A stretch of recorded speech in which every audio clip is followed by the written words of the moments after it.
देखिए, बड़े लोग ऐसे ही होते हैं। मैं इन्हें दावत देता, उसके पहले हाजिर हो गए। किसी ने कह दिया कि संजय साहब को बुलाइए। अब मैं क्या बोलूं, आ गए हैं तो बस यही कहूंगा कि आप जोरदार तालियों से इनका इस्तकबाल करें। हमारी ज़मीन पे लखनऊ से आए।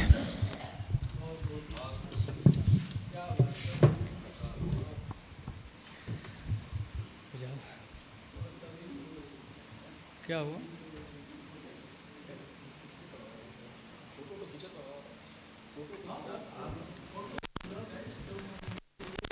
बहुत बहुत शुक्रिया। जहान बाकी से मैं रूबरू हुआ कल रात। अफरोज़ मुसलसल लिखते रहते हैं।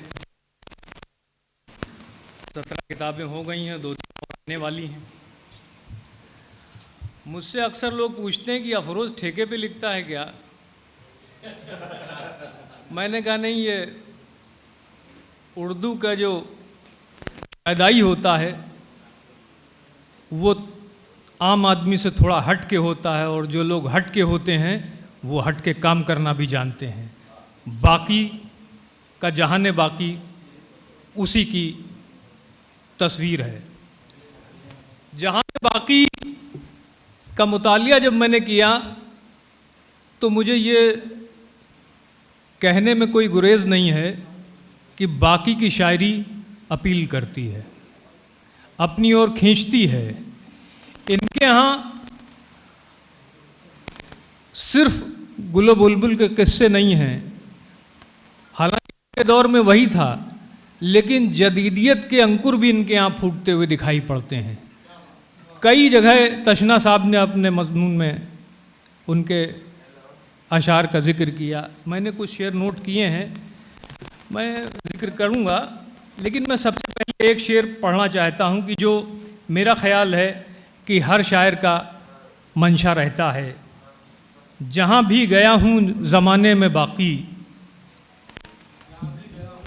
जहाँ भी गया हूँ ज़माने में बाकी, मेरा खैर मकदम हुआ वाले आना। ये वस्फ शायर को ही हासिल है कि वो कहीं भी चला जाए, बड़े बड़े प्रोफेसर हजरात पब्लिक का वो अटैचमेंट महसूस नहीं कर पाते जो शायर के साथ होता है। मुशायरों के हवाले से जो शोरा इधर उधर जाते हैं, अपने मुल्क में भी और दूसरे मुल्कों में भी, जाहिर है कि उनकी जो पिज़राई होती है वो दूसरे अफराद की कम होती है। मेरी एक किताब आई थी 2016 में, रात के बाद रात के नाम से। तो एक इंटरव्यू में एक पत्रकार ने मुझसे पूछा कि आपकी किताब आई है। मैंने कहा हाँ है, ये आप पढ़िए। तो उसने कहा क्यों पढ़ें? भाई सवाल ऐसा था कि आदमी को ऊपर से नीचे तक तो देखा गया। मैंने कहा साहब, अगर आपको अपने मुल्क की तारीख से रूबरू होना है, अपने अहद में सांस लेती हुई ज़िंदगी को देखना है, और इंसान किन कर्ब से, किन हालात से गुज़र रहा है, इससे पूरी तरह वाकिफ़ होना है, तो मेरी शायरी को ज़रूर पढ़िए। और अगर आंखें बंद करना हो तो शायरी को बिल्कुल ना पढ़िए, और किसी की भी शायरी को ना पढ़िए। आप दुनिया में रहेंगे तो दुनिया से दो चार होना पड़ेगा, और जब दुनिया से दो चार होंगे तो इंसान की ज़िंदगी की मुश्किलात से भी आपको निपटना पड़ेगा और खुशहाली से भी आपको निपटना पड़ेगा। बहरहाल वो उन्होंने किताब ले ली, कहने लगे कि मैं तो चाहता था कुछ आप बोलें ताकि अखबार का मसाला बने। मैंने कहा ये भी ठीक है। अच्छा, चूँकि मैं बिना किसी हिचकिचाहट के डरे बिना बोलता हूँ तो बराबर बोलता हूँ, तो उन्होंने मुझे उकसाया थोड़ा। लेकिन मैं ये ज़रूर कहूँगा कि बाकी साहब की शायरी इसी कबील की शायरी है। उनके यहाँ एहसासात की जो एक लंबी फसल उगी है, उससे इंसानियत को बहुत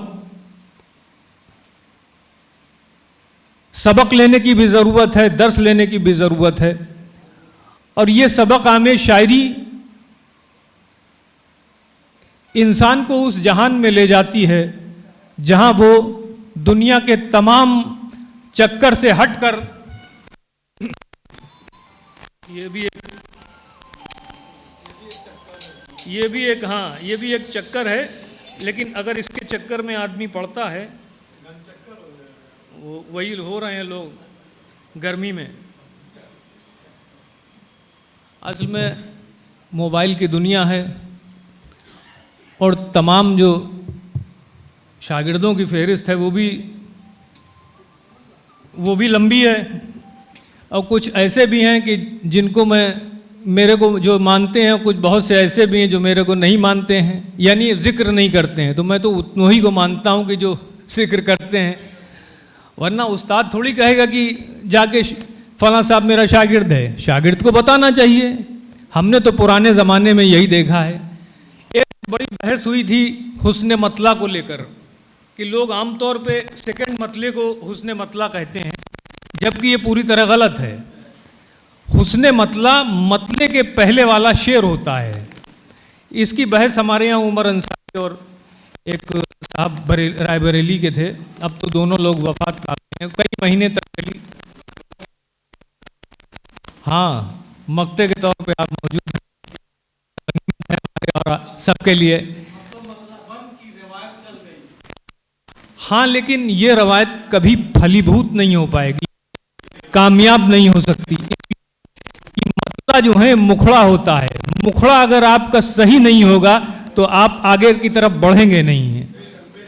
तो इसलिए मतले का होना बहुत ज़रूरी है। और आमतौर पर 7 शेर की गज़ल चल रही है, लेकिन हमारे यहाँ माल में अशरफ मालवी साहब थे जिन्होंने 555 शेर की भी गज़ल कही है, और उसकी बहर वही थी जो नासिर काज़मी की पहली बारिश में जो गज़लें थी, मैंने जब लिखना सीखा था, पहले तेरा नाम लिखा था, ये इस टाइप की। तो बाकी साहब पे आते हैं। बाकी साहब के यहाँ मैंने ये देखा कि समाजियात का भी उनके यहाँ बड़ा में, और उनकी शायरी कहीं ना कहीं इंसान दोस्ती की ओर हमें और आपको राग़िब करती है और हमें और आपको जोड़ती है। अरे भाई, वो टीचर भी हैं और टीचरों के मसाइल को लेकर लड़ते भी हैं, तो उनका जिसे हम कैद करना चाहते हैं वही लम्हा लम्हों में नहीं है। ये शेर है, और इस शेर ने मुझे अपील किया और आपके ज़िंदगी में कितने ही ऐसे लम्हात होते हैं जिन्हें हम यानी शायर बिरादरी के लोग उसको अल्फाज की ढाल कर शेर करते हैं, लेकिन शेर बन नहीं पाता है।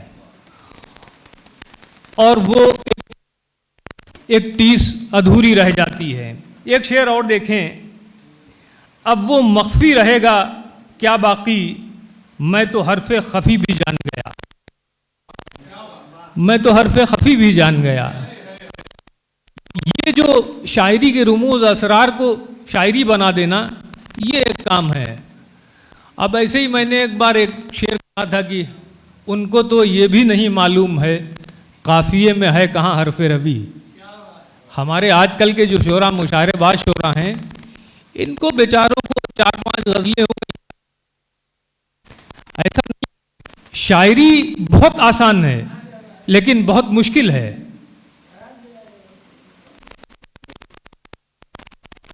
चचा का एक नोट गिर गया है, रिजर्व बैंक के गवर्नर के दस्तखत थे, तो भूल गया। हाँ, शायरी जो है वो आसान नहीं है। ऐसा लगता कि गज़ल कहना बहुत आसान है, पे मक्खी बिठा दो, लेकिन ऐसे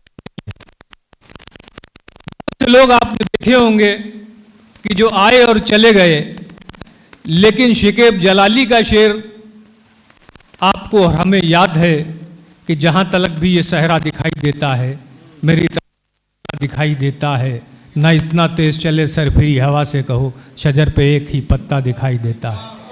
मैं एक अब्र का टुकड़ा कहाँ कहाँ बरसूं, तमाम दश्त ही प्यासा दिखाई देता है।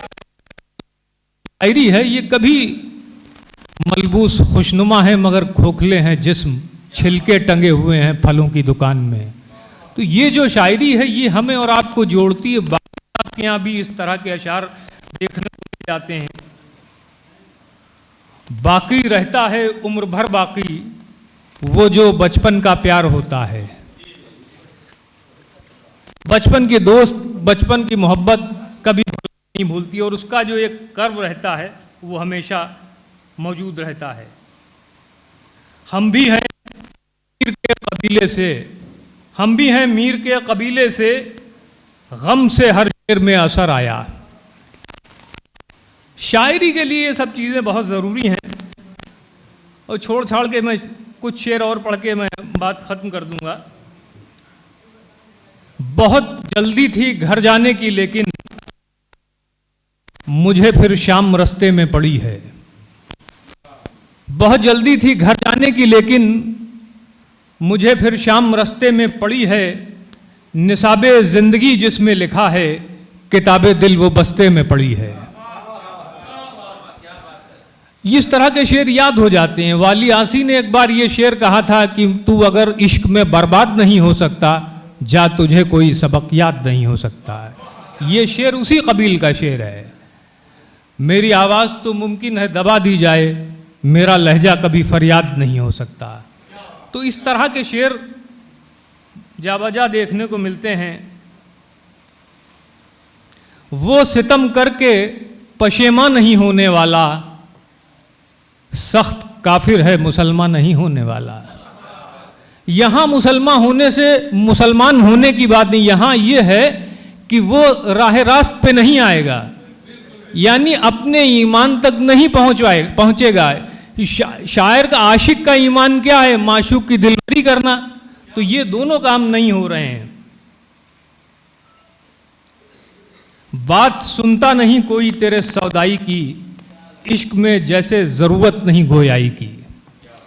ये भी एक खुला हुआ सच है कि इश्क जिसे होता है उसे तो आंखों की जबान में ही बात करना होती है। अगर जबान से कुछ कहना पड़ जाए तो समझ लीजिए इश्क में कहीं ना कहीं कमी है, कहीं ना कहीं मुश्किल है।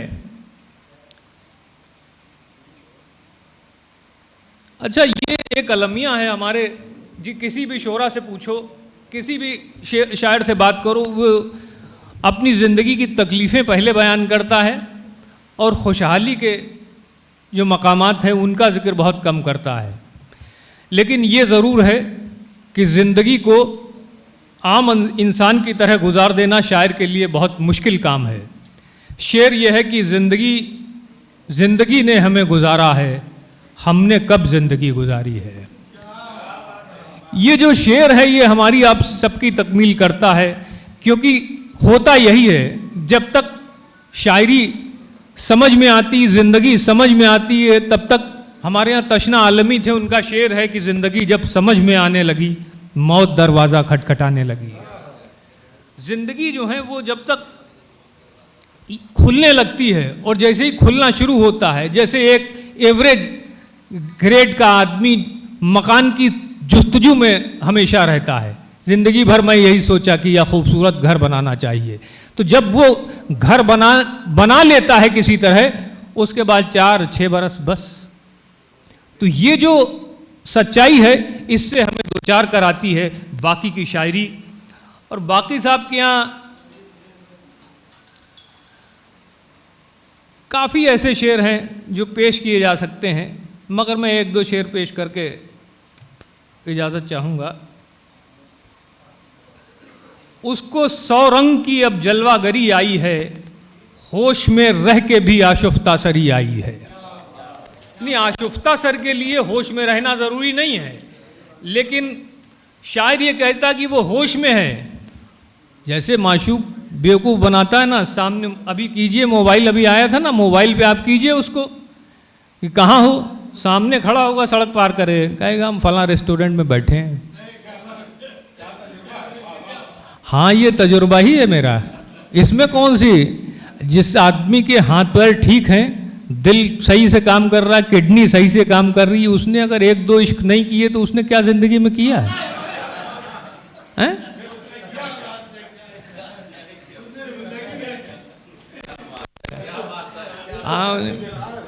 अफरोज तो जहाँ जाते हैं वहीं फाइल खोल देते हैं, इसलिए बहुत लुत्फानंदोज हो रहे हैं। ऐसा होता है कि जब इश्क की शायरी होती है उसमें अगर आप उसमें अदायगी नहीं है, अल्फाज की चाबुक दस्ती नहीं है, तो वो कमिटमेंट हो जाती है। हमारे यहाँ एक शायर थे पीरज़ादा सैयद शफ़क़ शाह चिश्ती, तो हम लोग कभी कभी उनको ये भी कहते थे कि पीरज़ादा सैयद शफ़क़ शाह चिश्ती मौदूदी अबुल उलाई नक्शबंदवी तफरी में। लेकिन वो शायर बहुत अच्छे थे। आँखों से तो काम हुआ है, काजल क्यों बदनाम हुआ है, जिस दिन तुमने मेहंदी लगाई शहर में कत्लेआम हुआ, ये सब शायरी उनकी है। उसने रुख से हटा के बालों को रास्ता दे दिया उजालों को, सिर्फ एक चांद से मुखड़े की ज़ियारत के लिए खूब जी भर के सजाया गया मैखाने को। ये सब शायरी है उनकी जो जोड़ती है। लाख होठों पे तबस्सुम के उजाले होंगे, दिल में झांकोगे तो बस छाले ही छाले होंगे। और वो भी शेर इनका बहुत मशहूर है कि जब कमीने उरूज पाते अपनी औकात भूल जाते हैं, कि ज़र्फ़ हैं ये गुब्बारे चंद सांसों में फूल जाते हैं। सब ऐसी जो ज़बान अवाम है। तो हमारा कौन है किसको शरीके गम जाने, हमारा दर्द कोई बांट ले तो हम जाने, खुदा ने चाहा तो मिल के रहेंगी दो रूहें, ये बात राज की बस आप जाने हम जाने। बहुत सी शायरी मैंने नोट की थी, लेकिन वक्त की तंगी की बुनियाद पर मैंने उसको छोड़ दिया। बहुत बहुत शुक्रिया।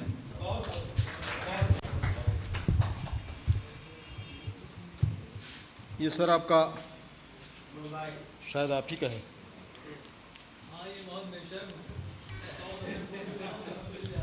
अभी आप सुन रहे थे जनाब डॉक्टर संजय मिश्रा शौक को ज़हाने बाकी के हवाले से और वाक़ई साहब के शेरी खिदमत के बारे में।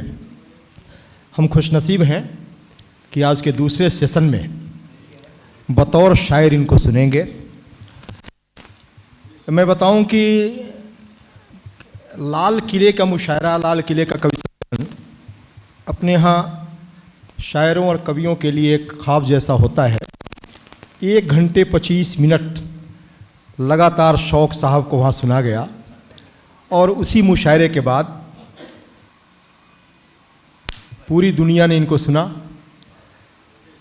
हमें फ़ख्र है कि आज वो शख्सियत हमारे बीच बतौर शायर भी हैं। अफरोज़ साहब की मोहब्बतों की वजह से यहाँ उनका आना मुमकिन हुआ है।